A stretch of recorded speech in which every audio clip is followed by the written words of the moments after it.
वातावरण आहे ते खूप असं या ठिकाणी काही गोष्टीचं महत्त्व शिवसेनेमध्ये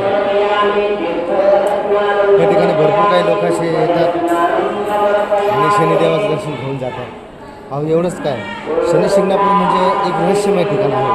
त्या शिंगणापूरची जी माहिती आपण सांगतो की शिंगणापुराचं जे मेन विषय आहे की जसं अहमदनगर जिल्ह्यामध्ये जसं आपण म्हणतो का ना नेवासा तालुक्यामध्ये एक खूप असं आम्हाला समाधानकारक लाभलेलं व्यक्तिमत्व म्हणजेच महाराष्ट्र राज्याचे मृद व जलसंधारण मंत्री नामदार शंकररावजी गडाखसाहेब यांच्या मार्गदर्शनाखाली हे शिंगणापूर खूप असं उदयास आलं। जसं